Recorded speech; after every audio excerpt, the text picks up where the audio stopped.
늘어선 행렬, 복잡한 물건도 인기 좋은 공연을 보려는 것도 아닙니다. 이번은 출근입니다. 오늘 아침에 이렇게 줄 서서 많이 피곤하기도 하고 힘들고 좀 지치는 면도 많죠. 아침마다 서서 가려고 하는 거. 완전 힘들어요. 아침에 줄을 맨날 서는데 매일 줄을 서도 자리에 앉아서 가는 일이 별로 없고 줄 서 있는 시간만 20분 넘게 기다릴 때도 많거든요.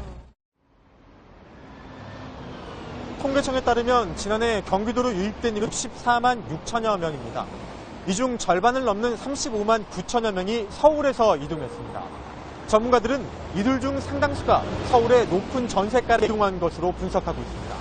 이 말은 서울로의 원정 통근이 그만큼 늘었다는 것을 의미하기도 합니다. 여전히 서서 버스를 탑니다.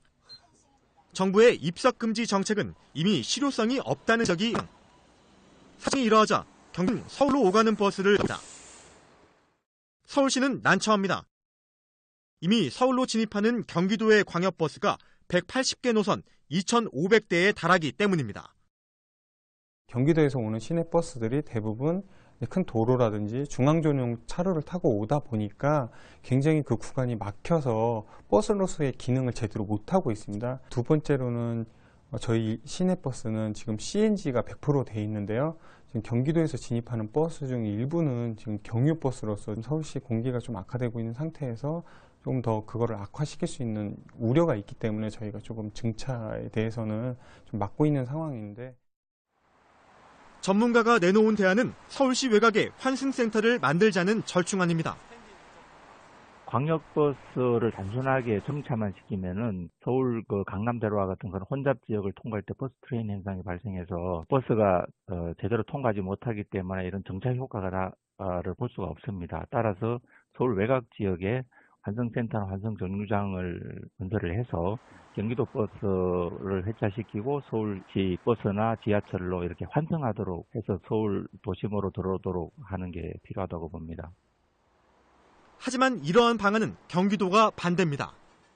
환승하지 않고 바로 목적지까지 가는 그게 더 경쟁력이 있는 노선들만 지금 광역버스로 살아남고 있는데 그 부분을 인위적으로 줄일 필요는 없다고 보는 거죠. 이용자들이 불편을 초래하는 거고.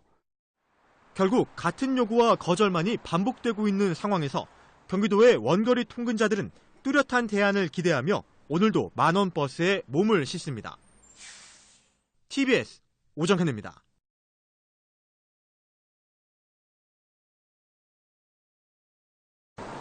경기도에 등록된 버스 가운데 서울을 오가는 버스는 2,200대로 이 가운데 1,600대가량이 경유버스입니다. 인천에서 서울로 진입하는 경유버스는 70대가량입니다.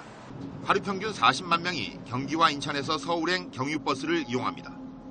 서울은 환경오염을 줄이기 위해 7,500대의 경유버스가 모두 CNG, 압축 천연가스 버스로 교체됐습니다. 미세먼지가 심각해지자 서울시는 경기와 인천의 경유버스를 더는 내버려둘 수 없다는 결론을 내렸습니다. 서울시 고위 관계자는 1년가량 유예기간을 두고 경기와 인천의 경유버스가 서울에서 운행하지 못하도록 하는 안을 검토하고 있다고 전했습니다. 운행 제한 전에 두 지역의 경유버스를 모두 CNG 버스로 교체해야 한다는 겁니다. 문제는 재원인데 CNG 버스 한 대의 값은 1억 2천만 원이나 합니다. 경유버스 1,700대를 교체하려면 최소 2천억 원 이상의 비용이 들어갑니다. 지방자치단체는 물론이고 정부 지원이 있어야 기간 안에 전면 교체가 가능한 상황입니다. 유예기간에 경유버스를 모두 교체하지 못해도 버스 노선을 강제로 없애는 극단적 상황이 벌어질 가능성은 작습니다. 서울시는 대신 과태료 부과와 노선 신설 제한 같은 조치를 검토하고 있습니다. 서울시는 경유버스 운행 제한을 비롯한 미세먼지 저감 대책을 다음 달 초에 발표합니다. YTN 최재민입니다.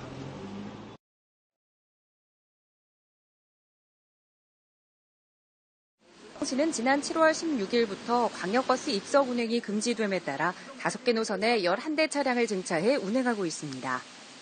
그동안 안정적으로 묵인된 출퇴근 시간 고속도로, 자동차 경유 광역버스 입석 운행이 전면 금지되면서 화성시는 주요 혼잡 노선의 입석 현황을 분석한 결과를 토대로 5개 노선의 차량 11대를 추가로 운행하기로 했습니다. 광역버스 입석 운행 금지 시행 엿새째인 지난 7월 21일에는 최인석 화성시장을 비롯한 이원욱 국회의원, 조광명 도의원이 개선책을 논의하기도 했습니다. 현재 화성시 대중교통과에서는 5개 노선에 10여 명의 인력을 투입해 출근 시간 주요 거점 정류장에서 모니터링 결과 부분적으로 입석 초과 현상은 보이나 대체적으로 출근 시대 좌석수 대비 탑승 인원은 80% 전후로 탑승하고 있어 큰 무리 없이 광역버스 입석 금지 시행이 시작돼 가고 있는 것으로 보인다고 밝혔습니다. 5개 노선에 대해서 11대를 주차 운행했습니다. 그 결과 좌석 대비 80% 입석률을 보이고 있습니다. 그래서 현재는 문제점이 없지만 앞으로 개학 후에 이용객이 한 10%에서 20% 정도 증가할 것으로 판단해서 우리 부서에서는 운수업체와 협의해서 증차 또는 집중 배차해서 대중교통 이용하는 시민에게 안전하고 편리하게 이용될 수 있도록 최선의 노력을 다하겠습니다. 앞으로도 화성시는 광역버스 입석금지 운행이 조기에 정착돼 시민들의 보다 안전하고 편안한 출퇴근길 위해 노력할 것이며 아울러 다소 불편한 점이 있더라도 안전한 사회를 만들기 위한 시민들의 이해와 협조를 당부했습니다.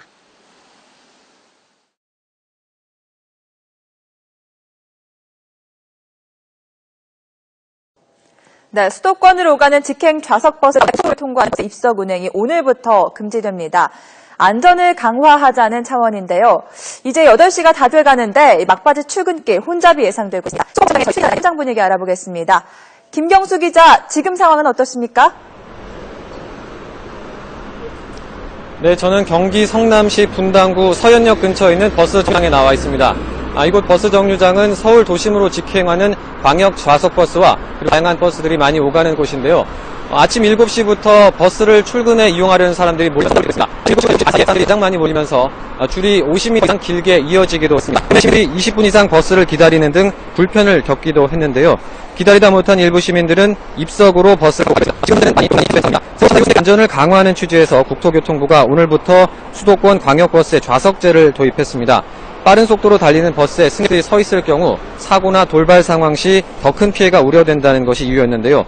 고속도로나 자동차 전용 도로를 통과하는 버스가 정원을 초과해서 입석 운행하는 것은 도로교통법상으로도 불법입니다. 하지만 지금까지는 출퇴근 시간대에 수도권으로 향하는 교통편이 부족하다는 이유로 묵인되어 왔습니다. 이번 조치로 모든 광역버스에 입석이 금지된 것은 아닙니다. 고속도로나 자동차 전용 도로를 통과하는 노선의 버스들만 해당이 되는데요.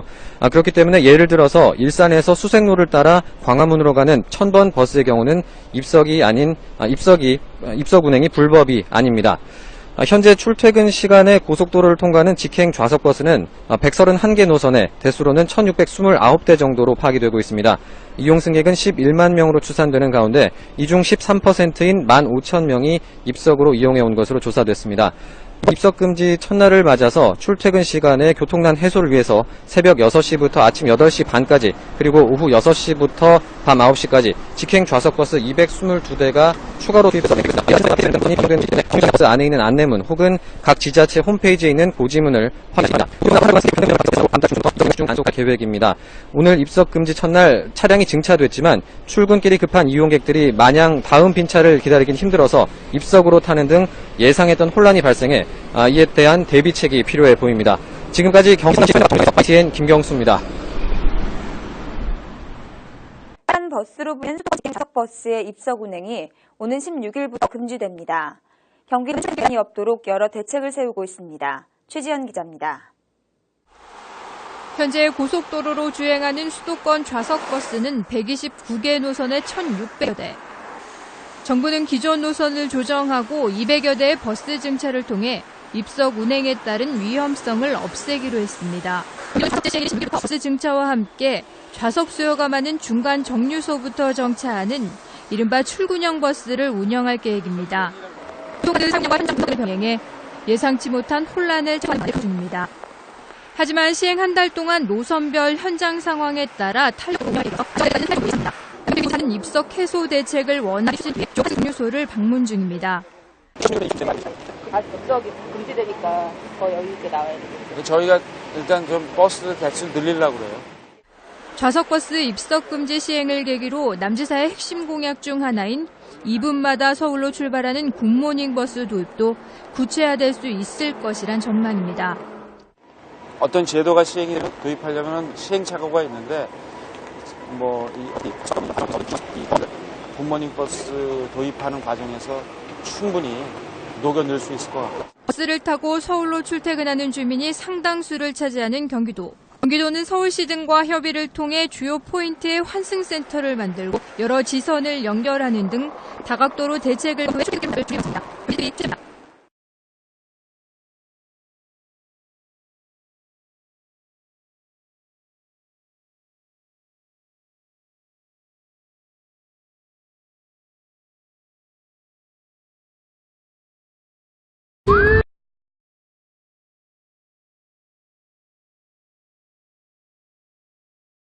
수도권 직행 좌석 고속도로 입석 운행이 오늘부터 금지됐습니다.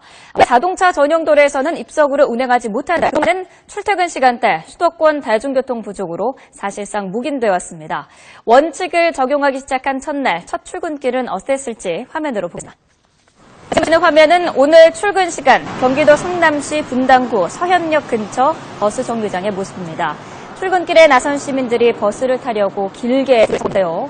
자, 버스를 지금 한 사람씩 타고 있습니다. 버스 앞에 표시된 빈자리 표시를 보고 한 명씩 버스에 오르는데 입석이 그렇습니다. 자, 입석에서 안양까지 가는 버스인데 이미 만차가 됐습니다. 만차 표시가 앞에 보였었죠. 승객들이 몰리면서 20분 이상 기다려야 하기도 했고요. 줄이 50m 이상 길게 생기기도 했습니다. 입석이 안 되니 지각한 분들도 있을 것 같은데요. 이런 급하신 분들 일부는 입석으로 버스를 타고 합니다.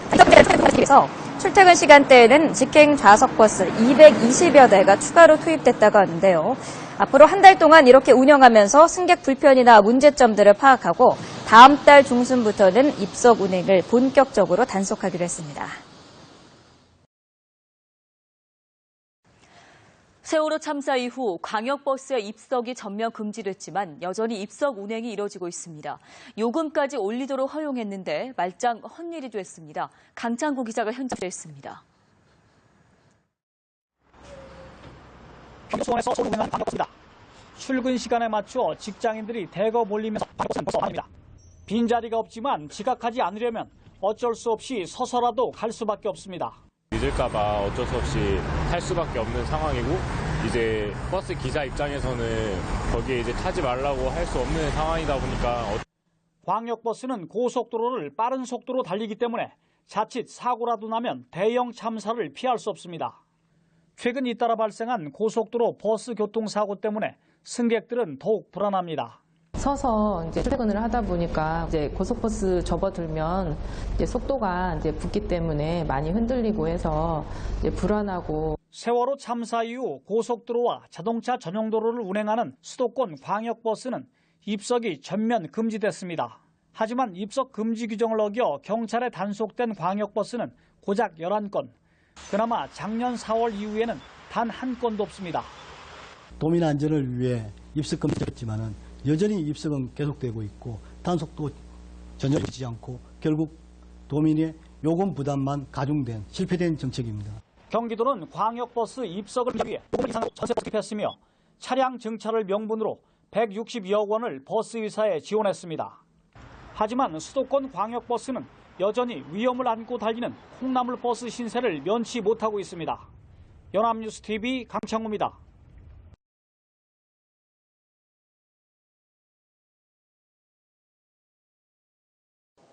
네, 수도권으로 오가는 직행 좌석도로를 있습니다. 안전을 강화하자는 차원인데요. 이제 다 돼가는데 막바지 출근길 혼잡이 예상되고 있습니다. 수도권 버스 정장에 저희 취재 기자가 나가 있는데 현장 분위기 알아보겠습니다. 김경수 기자, 지금 상황은 어떻습니까? 네, 저는 경기 성남시 분당구 서현역 근처에 있는 버스 정류장에 나와 있습니다. 이곳 버스 정류장은 서울 도심으로 직행하는 광역 좌석버스와 그리고 다양한 버스들이 7시부터 버스를 출근해 이 사람들이 몰리면서 혼잡을 빚겠습니다. 7시 사이에 사람들이 가장 많이 몰리면서 줄이 50m 이상 길게 이어지기도 했습니다. 때문에 시민들이 20분 이상 버스를 기다리는 등 불편을 겪기도 했는데요. 기다리다 못한 일부 시민들은 입석으로 버스를 타고 가기도 했습니다. 지금 현재는 세월호 참사 이후 버스에 좌석제를 도입했습니다. 빠른 속도로 달리는 버스에 승객들이 서 있을 경우 사고나 돌발 상황 시 더 큰 피해가 우려된다는 것이 이유였는데요. 고속도로나 차 전용도로를 통과하는 버스가 정원을 초과해서 입석 운행하는 것은 도로교통법상으로도 불법입니다. 지금까지 수도권으로 향하는 교통편이 부족하다는 이유로 묵인되어 왔습니다. 이번 버스는 아닙니다. 고속도로나 자동차 전용도로를 통과하는 노선의 버스들만 해당이 되는데요.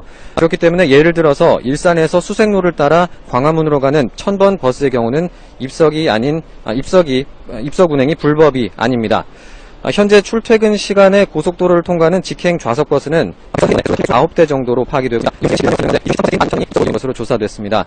이번 입석지 첫날을 맞아서 출퇴근 시간에 새벽부터 아침 8시 반까지 그리고 오후 6시부터 밤 9시까지 직행 좌석버스 120대가 추가로 투입돼서 운행되기도 했습니다. 이에 따라 신설되거나 폐지되는 등 노선이 변경된 곳이 있기 때문에 정류장 버스 안에 있는 안내문 혹은 각 지자 홈페이지에 있는 고지문을 확인합니다.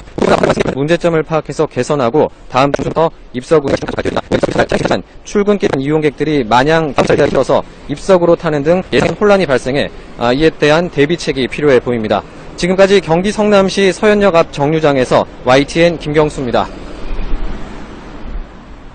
화성시는 11월 11일 지역 주민들의 서울 지역 접근성을 향상시키고자 제부도를 기점으로 전곡 산업단지, 서신면, 송산면, 마도면, 남양읍을 경유해 사당역까지 운행되는 직행 좌석버스 1002번 노선을 운행 개시했습니다. 직행 좌석버스 1002번은 제부도를 기점으로 첫 차는 4시 30분, 막차 시간은 21시 30분으로 운행 개시, 배차 간격을 좁혀나가는 방안으로 추진할 계획입니다. 이 버스는 제부도에서 사당까지 운행하는 버스로 서울에서 직접 주민들이 제부도를 직접 찾을 수 있고 또 지역 농어촌 주민들이 서울까지 바로 접근을 해서 경제적으로나 시간적으로 많은 도움이 되고요. 앞으로 전국 산단이 있습니다. 그쪽에 근로자들까지도 많은 도움이 될 것으로 봅니다. 한편 화성시는 지난 11월 10일 서신, 송산, 마도 등 서부권 지역 행복택시 개통식을 갖고 본격적인 운행에 들어갔습니다. 행복택시는 이용요금 500원으로 대중교통 소외 지역에 택시를 운행하는 제도입니다. 도로 여건이 열악하고 이용자가 적어 버스 등이 운행되지 않거나 운행 횟수가 1일 2회 이하인 마을에 행복택시를 운영하는 겁니다. 5km 운행한 택시 요금은 500원으로 정하고 택시 운행 손실액은 시가 보조해 시민들의 교통복지를 향상시키기 위해 노력하고 있습니다.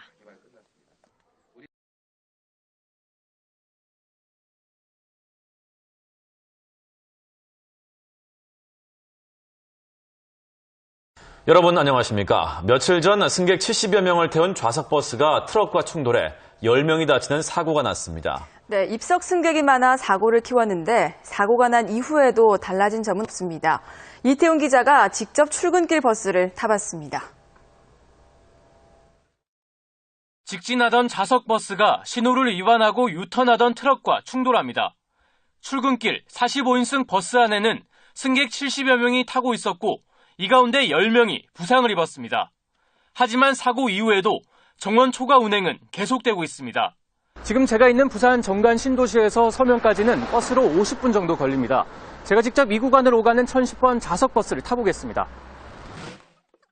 출근 시간 승객만 20명을 넘어서자 제대로 서 있을 자리가 없습니다. 불편한 면이 좀 있어요. 좌석버스다 보면은 공간이 많이 없는데 그러면 좀 사람이 많아지고 불편하죠. 끼이고 하니까. 현재 부산 시내를 운행하는 좌석버스 13개 노선에 가능한 노선은 있다. 그런데 문제는 입석 인원에 제한이 없다는 겁니다. 입석은 실질적으로 거기에 몇 명이 입석인지는 기사나 어떤 그때 상황에 따라 가지고 입석이 가능하다 이거죠. 네. 정원 초과 운행은 한번 사고가 났다 하면 대형 사고로 이어질 수 있습니다. 때문에 출퇴근 시간만이라도 버스 운행 횟수를 탄력적으로 조정하는 등 승객 수요를 맞출 수 있는 대책 마련이 시급합니다. KNN 이태훈입니다. 요즘 버스 입석 금지로 수도권의 출퇴근 시간 소동이 이어지고 있는데요. 부산과 경남에서도 올 하반기 시행을 앞두고 벌써부터 걱정이 많습니다. 주우진 기자입니다. 도심 직장인들의 주거지가 몰려있는 부산 정관 신도시입니다. 출근 시간 도심으로 나가는 1008번 급행 좌석버스를 타봤습니다. 48인승 버스가 이미 꽉 찬데 승객이 올랐습니다. 입석 승객만 30명을 넘어서자 버스 출입문을 닫기조차 버거워집니다. 그래도 출근 시간에 쫓긴 승객들은 만원 버스에 매달릴 수밖에 없습니다. 하지만 앞으로는 이마저도 할 수 없게 됩니다.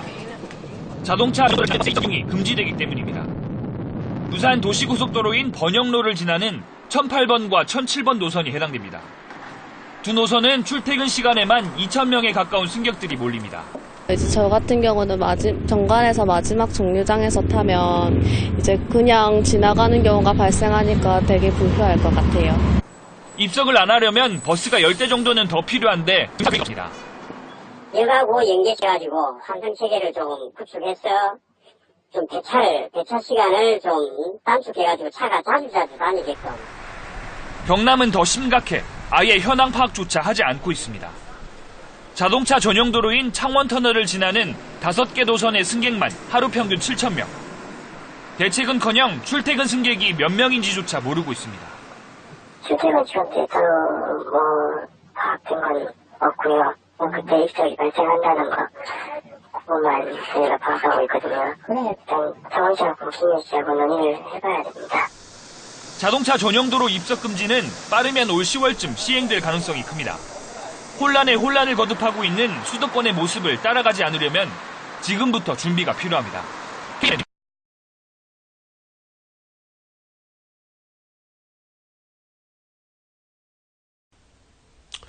엘리베이터는 하루에도 많게는 수십 번을 타야 하는 이동수단인데 이런 사고 소식을 접하면 타기가 정말 무섭습니다. 1년에 2만 5천 대씩이나 새로 생긴다고 하는데 급증하는 승강기에 대한 안전점검 더 철저히 해야겠습니다. 집중 취재 계속해서 이재원 기자가 보도합니다. 지난 2월 경남 창원에서 일어난 엘리베이터 사고입니다. 15층에서 갑자기 멈춘 엘리베이터가 사람이 탈출하자마자 무서운 속도로 치솟아 39층에 충돌합니다. 검사했죠. 그래 하니까 여기 문제가 있다. 보수를 했는데 이제 사고가. 지난해 부산에서는 엘리베이터가 5층에서 2층으로 추락해 타고 있던 사람들이 크게 다쳤습니다. 갈수록 사고 유형이 다양해지고 있지만 대부분 문이 안 열려 안에 갇히는 경우입니다. 지난해 갇힌 사고로 구조된 사람만 2만 1,000명에 이릅니다. 기본적인 안전수칙은 비상벨을 누르고 전문가의 구조를 기다리는 것입니다. 엘리베이터 문을 강제로 열고 탈출을 시도하다가 사고로 이어지는 경우가 종종 발생하고 있습니다. 근본적으로는 안전점검을 강화하는 노력이 필수적입니다. 국내 승강기 설치 대수가 올해 초 50만 대를 돌파한 가운데 승강기에 비상통화장치가 설치된 것은 절반에 그치고 있습니다. 승강기 안전사고로 인한 사상자는 증가 추세로 10년 전만 해도 한 해 50명이 못 됐지만 2006년부터는 해마다 100명이 넘습니다. 특별 안전점검을 갖다가 매년 분기별로 수시로 이제 실시해가지고 노후 승강기라든가 불법 승강기라든가 또 다중형 시설 승강기에 대해서 이제 시설 유지 관리를 철저히 하도록. 한 해 2만 5천 대의 승강기가 늘고 있는 가운데 광주에는 1만 7천 대, 전남에는 1만 3천 대의 승강기가 설치되어 있습니다. MBC 뉴스 이재원입니다. 교통 약자를 위해 지하철 역사마다 설치되어 있는 휠체어 리프트. 하지만 이 리프트는 위험할 뿐만 아니라 불편도 커서 교통 약자들의 이동권이 보장되지 못하고 있습니다. 역사마다 엘리베이터를 설치하는 것이 해결책이라고 합니다. 화강윤 기자가 보도합니다. 한 장애인이 전동 휠체어를 타고 전철역 휠체어 리프트에 올라가더니 금세 앞으로 꼬꾸라집니다. 지난 2008년 수원 화서역에서 일어난 사고로 80대 장애인은 추락해 숨졌습니다. 2009년 삼각지역에서는 여성 장애인이 리프트를 이용하려다 추락해 중상을 입기도 했습니다. 장애인들을 위한 장치라지만 휠체어 리프트는 위험하기만 합니다. 조금만 리프트에서 벗어났다간 큰 사고로 이어질 수 있는 겁니다. 80kg에 달하는 전동 휠체어에 사람까지 함께 올라 이동하다 보니 고장도 잦습니다. 실제로 서울 도시철도공사가 관리하는 역사에서 휠체어 리프트 고장 횟수는 지난해 62건, 올해엔 지난달까지만 해도 54건이나 됐습니다. 문자를 너무 많이 주세요. 하루에 3번에서 4번 주실 때도 있고요. 7월달 한 달 동안은 그 리프트 부품이 없어서 아예 이용을 못한 적도 있었습니다. 매번 리프트를 이용할 때마다 영무원을 불러야 하는 것도 불편하고 이용 시간도 많이 걸립니다. 그냥 걸어서 이동했을 때보다 휠체어 리프트를 이용했을 때 얼마나 더 오래 걸리는지 한번 비교해봤습니다. 휠체어 이용자가 10배 가까이 시간이 더 걸렸습니다. 그래서 장애인 단체들은 모든 역사에 엘리베이터를 설치해야 한다고 요구하고 있습니다. 국가인권위원회도 지난 2009년 모든 역사에 휠체어 리프트 대신 엘리베이터를 설치하라고 권고했습니다. 모든 사람이 편리함을 찾기 위해서는 좀 빠른 시일 내에 광화문에 엘리베이터를 설치해 주셨으면 감사하겠습니다. 서울 시내 302개의 지하철 역사 가운데 리프트를 타야만 이용할 수 있는 곳은 아직 41곳이나 남아 있습니다. SBS 화강윤입니다.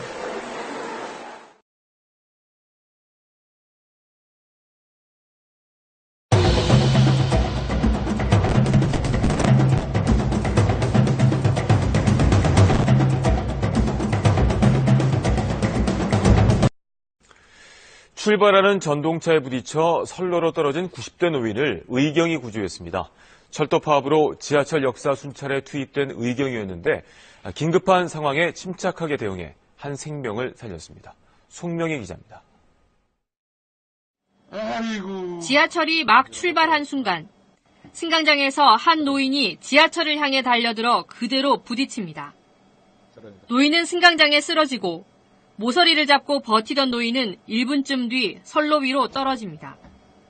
난 12시, 텅 빈 승강장, 곧이어 들어올 열차에 더 큰 변을 당할 뻔한 상황에서 노인을 구한 건 역사를 수탈하던 의경이었습니다.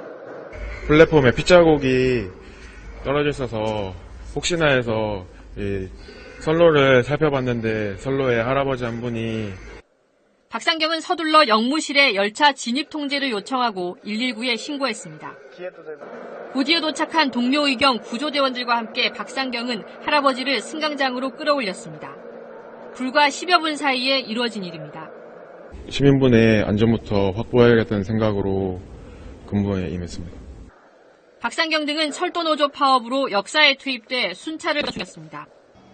움직이는 지하철에 부딪힌 91살 임모 할아버지는 무릎을 다쳤지만 생명에는 지장이 없는 것으로 알려졌습니다.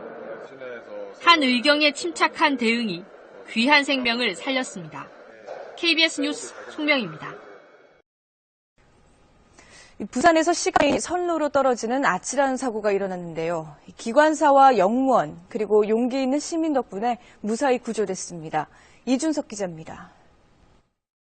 역구내로 들어오는 지하철을 본 승객들이 스크린도어 가까이로 다가섭니다. 그 순간 한 남성이 선로로 떨어집니다. 시각장애 3급인 52살 신모 씨가 지하철이 승강장에 멈춘 것으로 착각하고 타려다가 추락했습니다. 안타깝게도 공사 중인 스크린도어가 항상 열려 있었던 것입니다. 자칫 큰 사고로 이어질 수 있는 순간 한 시민이 역구내로 들어오는 열차를 향해 다급하게 손을 흔든 뒤 선로로 떨어진 신 씨를 긴급히 구조해냅니다. 누워있는 상태에서 차는 들어오고 있어서 순간적으로 멈추게 하기 위해서 손을 내밀고 열차 기관사도 비상제동 장치를 작동시켰고 CCTV를 보고 있던 영무원도 동시에 열차 제동 시스템을 가동시켰습니다.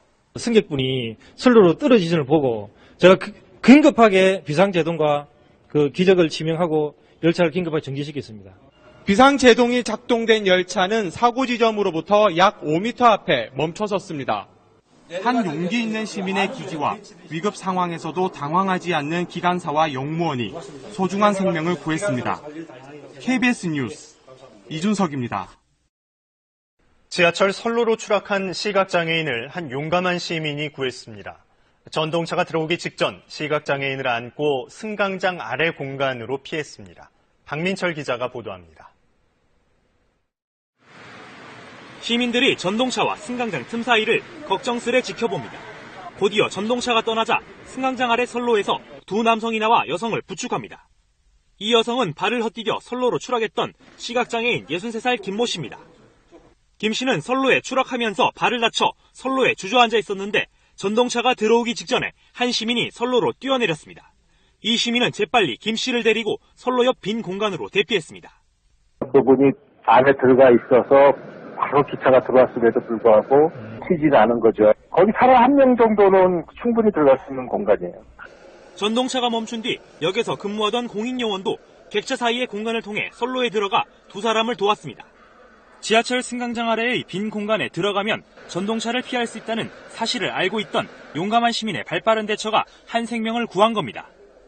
겁은 좀 났지만은 못 들어가서 구조해야겠다는 생각밖에 안 들었습니다. 예. 누구든 그 상황이었으면은 아마 구조에 힘줬을 거라고 생각합니다. 코레일은 소중한 생명을 구한 김규성 씨에게 감사패를 수여하기로 했습니다. KBS 뉴스 박민철입니다.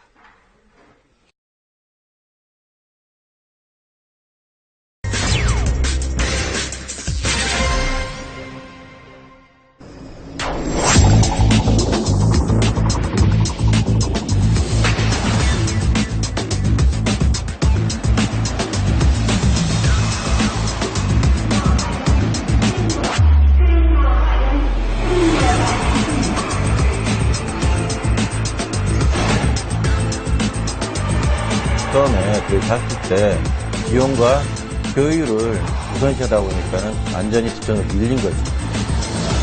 지하철에 타려던 80대 노인이 승강장 안전문 이른바 스크린도어와 전동차 사이에 끼어 숨졌습니다.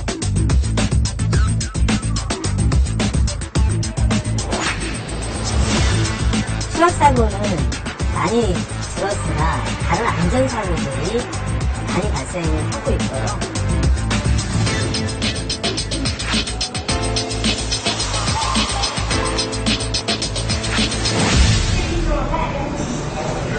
출근 시간대 한 지하철역 승강장입니다. 한꺼번에 많은 사람들이 몰리면서 밀고 밀리기가 다반사입니다. 하지만 전동차가 들어오기 전 선로에 추락하는 경우는 거의 없습니다. 바로 이 스크린도어가 설치되어 있기 때문인데요.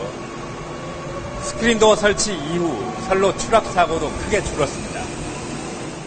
그런데 이 스크린도어가 잦은 고장에다 오작동으로 또 다른 사고를 부르면서 시민들의 안전을 위협하고 있습니다.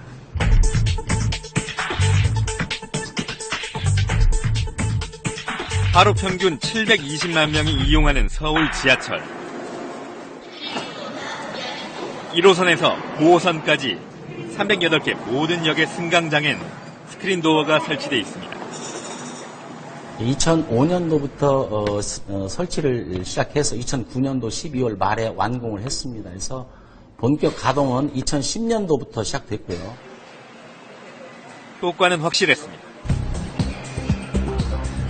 해마다 50건이 넘던 서울 지하철의 투신과 추락 사고는 스크린도어가 100% 설치된 2010년 이후엔 모두 4건에 불과했습니다. 출근할 때는 스크린도어가 없는 역에서 타고 바꿔 탈 때는 있는 쪽에서 타거든요.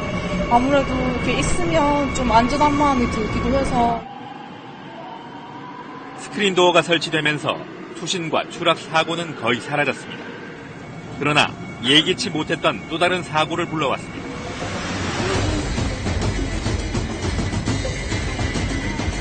도입 초기인 2009년 마무리 공사를 위해 열려있던 스크린도어와 전동차 사이에 승객이 끼어 숨졌습니다. 2010년에도 50대 남성이 공사 중이던 스크린도어와 전동차 사이에 끼어 크게 다쳤습니다. 스크린도어가 설치된 초기에 일어난 사고들은 주로 승객 부주의로 인한 안전사고였습니다. 하지만 최근 들어서는 사고의 원인이 좀 더 복합적인 성격을 띠고 있습니다. 지난해 9월 지하철역 승강장에서 80대 여성이 스크린 도어에 끼어 목숨을 잃었습니다. 이 여성은 닫히는 전동차 문에 등산용 지팡이를 집어넣었다가 열차가 출발하면서 사고를 당했습니다. 스크린 도어가 열려 있어 규정대로라면 출발해서는 안 됐지만 승무원은 흔한 오작동이라고 판단하고 그냥 열차를 출발시킨 겁니다. 차장이 이제 부자를 눌러서 가자 그러니까 기관사도 빨간불이 들어온 걸 확인했는데도 불구하고 차장이 의례적인 사고를 판단하고 가자고 하는 모양이다. 승객이 잘못한 측면도 있지만 승무원이 규정을 지켰다면 일어나지 않았을 수도 있었을 사고. 하지만 승무원들은 출발 지연에 대한 압박감과 잦은 스크린도어 고장으로 규정을 지키기 어렵다고 말합니다. 전동차가 지하철역에 멈추면 차장은 스크린도어가 열리고 닫히는 현황을 확인합니다. 동시에 승강장 CCTV 화면을 통해 승객이나 물건이 전동차 문이나 스크린도어에 끼인 경우는 없는지 확인하고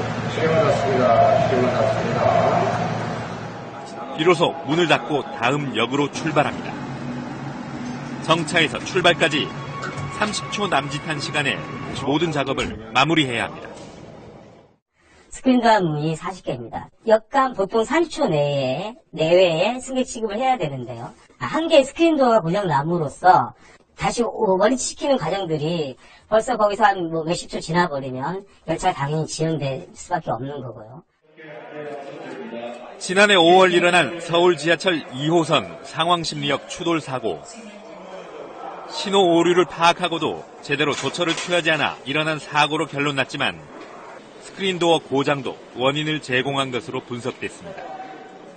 선행열차의 기관사는 상황심리역 스크린도어 고장으로 1분 30초 정도 출발이 지연됐지만 관제소에 이 사실을 보고하지 않았습니다. 도대체 스크린도어 고장은 얼마나 자주 일어나는 걸까?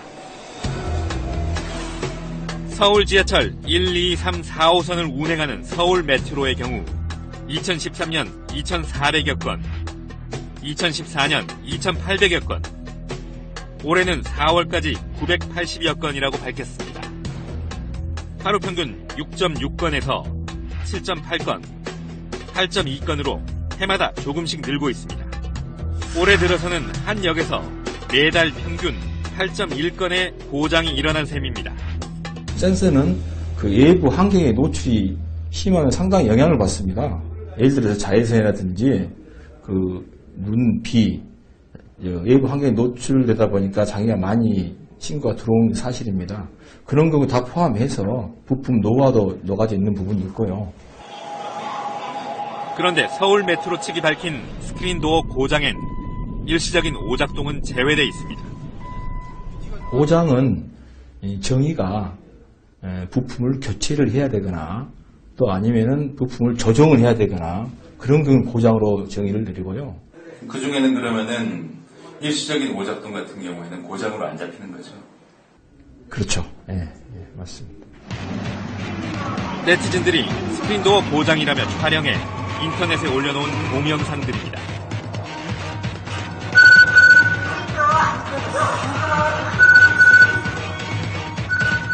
전동차 문은 열렸지만 스크린도어가 열리지 않아 차량이 그냥 출발하는가 하면 전동차가 출발하자 갑자기 스크린도어가 열리기도 합니다. 전동차 문은 닫혔는데 스크린도어가 열렸다, 닫혔다를 반복합니다.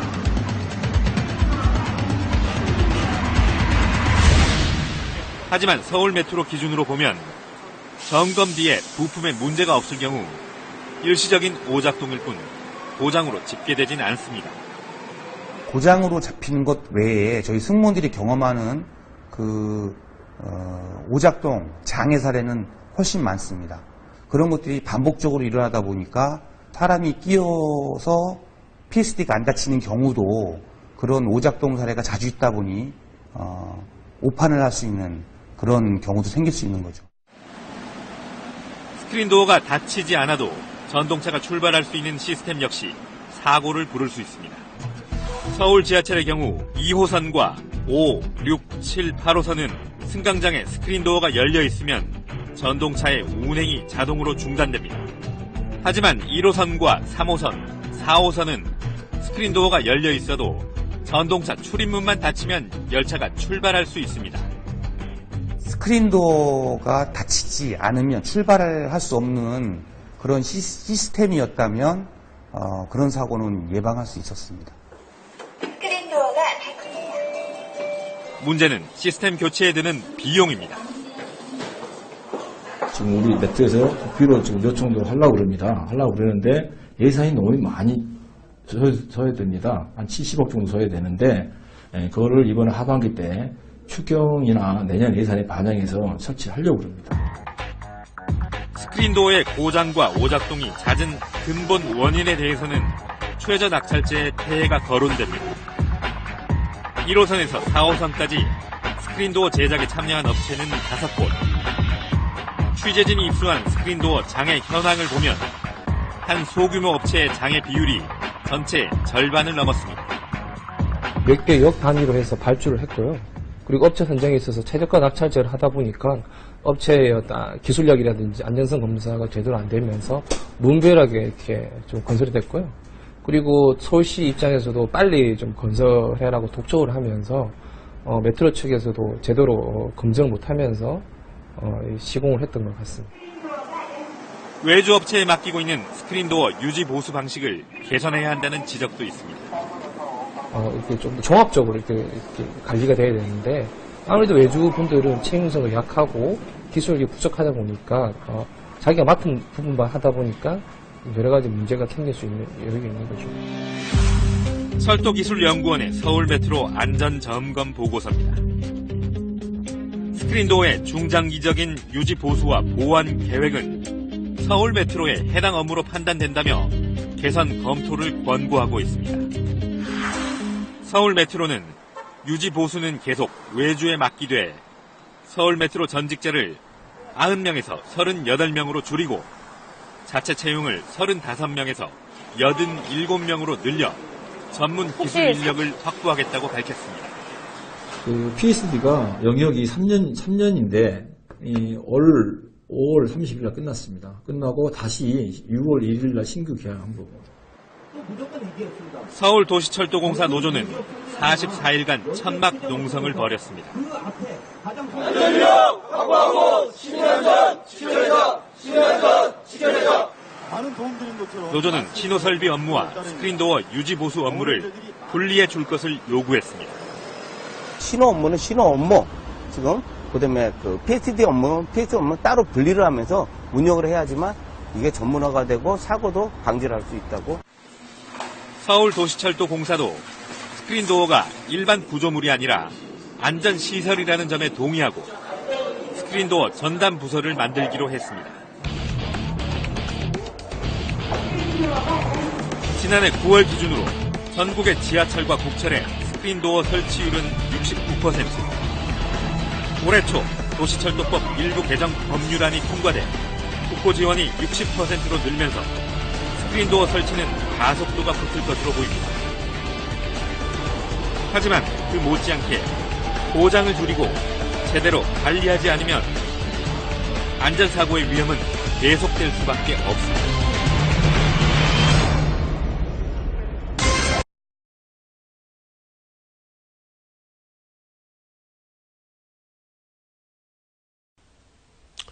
엘리베이터